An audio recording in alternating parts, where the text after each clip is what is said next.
How safe to ride in Kanakapura main road night ಹೊತ್ತು ನೋಡಿದ್ರೆ ನೋಡಿ ನಾಯಿಗಳು. ಆಕ್ಚುಲಿ ರೋಡ್ಸ್ ಚೆನ್ನಾಗಿದೆ, ರೋಡ್ಸ್ ಬಗ್ಗೆ ಏನು ಪ್ರಾಬ್ಲಮ್ ಇಲ್ಲ.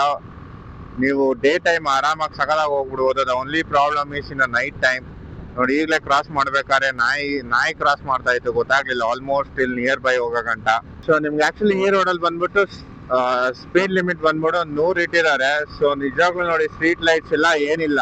ಈ ರೋಡಲ್ಲಿ 100 ಮೇಂಟೈನ್ ಮಾಡ್ಬಿಟ್ರೆ ಅಷ್ಟೇ. ಆಮೇಲೆ ಕನಕಪುರ ರೋಡಕ್ಕೆ ಬರೋದು ಸೇಫಾ? ನಿಜವಾಗ್ಲೂ ನನ್ನ ಕೇಳಿದ್ರೆ ಸ್ಪೆಷಲಿ ನೀವು ಬೈಕಲ್ಲಿ ಬರೋದು ಒಳ್ಳೇದಲ್ವೇ ಅಲ್ಲ. ಯಾಕೆಂದ್ರೆ ಸ್ಟ್ರೀಟ್ ಲೈಟ್ಸ್ ಅಂತೂ ಸುಮಾರು ಆಲ್ಮೋಸ್ಟ್ ಒಂದು 20-25 ಕಿಲೋಮೀಟರ್ 30 ಕಿಲೋಮೀಟರ್ ಅನ್ಕೊಳ್ಳಿ, ಒಂದು 30 ಕಿಲೋಮೀಟರ್ ಇಂದ ಯಾವ ತರಾನು ಸ್ಟ್ರೀಟ್ ಲೈಟ್ಸ್ ಕಾಣಿಸ್ತಾ ಇಲ್ಲ. ಮತ್ತೆ ರೋಡ್ ಚೆನ್ನಾಗಿರೋ ಕಾರಣದಿಂದ ವೆಹಿಕಲ್ಸ್ ತುಂಬಾ ಸ್ಪೀಡ್ ಆಗಿ ಬರುತ್ತೆ. ಕಾರ್ಗಳಾಗಿರ್ಬೋದು ಅಥವಾ 4 ವೀಲರ್ಸ್ ಯಾವ್ದೇ ಆಗಿರ್ಬೋದು, ಒಂದು ಸ್ವಲ್ಪ ಫಾಸ್ಟ್ ಆಗಿ ಬರ್ತಾರೆ. ಸೊ ಅವರೆಲ್ಲ ಬೈಕ್ಗೆ ಅಷ್ಟೊಂದು ಇದು ಮಾಡಲ್ಲ, ಯೋಚಿಸಲ್ಲ ಬೈಕರ್ಸ್ ಬಗ್ಗೆ. ಕೆಲವರಂತೂ ಈಗ ತಾನೆ ಜಸ್ಟ್ ಒಂದು ಕಾರ್ ಸಖತ್ ಕ್ಲೋಸ್ ಬೈ ಪಾಸ್ ಆಯ್ತು ಅಪೋಸಿಟ್ ಇಂದ. ನೋಡಿ ಇದೆಲ್ಲ ಹಂಪ್ಸ್ಗಳು ಗೊತ್ತೇ ಆಗಲ್ಲ.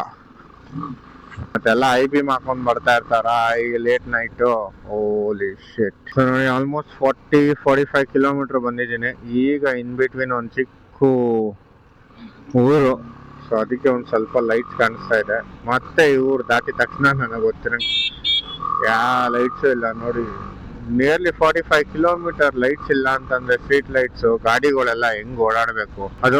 ಅದೊಂದೇ ಪ್ರಾಬ್ಲಮ್ ನನಗೆ ಸೋಫಾರ್ ಕಾಣಿಸ್ತಾ ಇರೋದು. ನೈಟ್ ಟೈಮ್ ರೈಡ್ ಮಾಡೋದಕ್ಕೆ ಕನಕಪುರ ರೋಡ್ ಅಲ್ಲಿ ಏನಕ್ಕೆ ಜನ 2 ಸಲ ಥಿಂಕ್ ಮಾಡ್ತಾರೆ ಅಂತ ಈಗ ಗೊತ್ತಾಗ್ತಾ ಇದೆ. ಅಂಡ್ ಇಟ್ಸ್ ಸಿಂಗಲ್ ಲೈನ್ ಇದೆ ನೋಡಿ, ಯಾವ ಸ್ಟ್ರೀಟ್ ಲೈಟ್ಸ್ ಇಲ್ಲ. ಅಲ್ಲೊಂಚೂರು ಊರ್ ಬಂತು ಅಂದ್ಬಿಡು ಒಂದ್ ಸ್ವಲ್ಪ ಲೈಟ್ಸ್ ಆಗಿತ್ತು. ರೋಡ್ ಮಾತ್ರ ಚೆನ್ನಾಗಿದೆ. ನೀವೇನಾದ್ರು ಬೆಳಿಗ್ಗೆ ಹೊತ್ತು try to be here by like before 8 or 7, 8 PM 7 PM ಕಿಂತ ಮುಂಚೆ ಏನಾದ್ರು ನೀವು ಇಲ್ಲಿ ಬರೋದಿಕ್ ನೋಡಿದ್ರೆ then I think it's good. Kanakapura as of now definitely it's not recommended to travel in night, specially for bikers.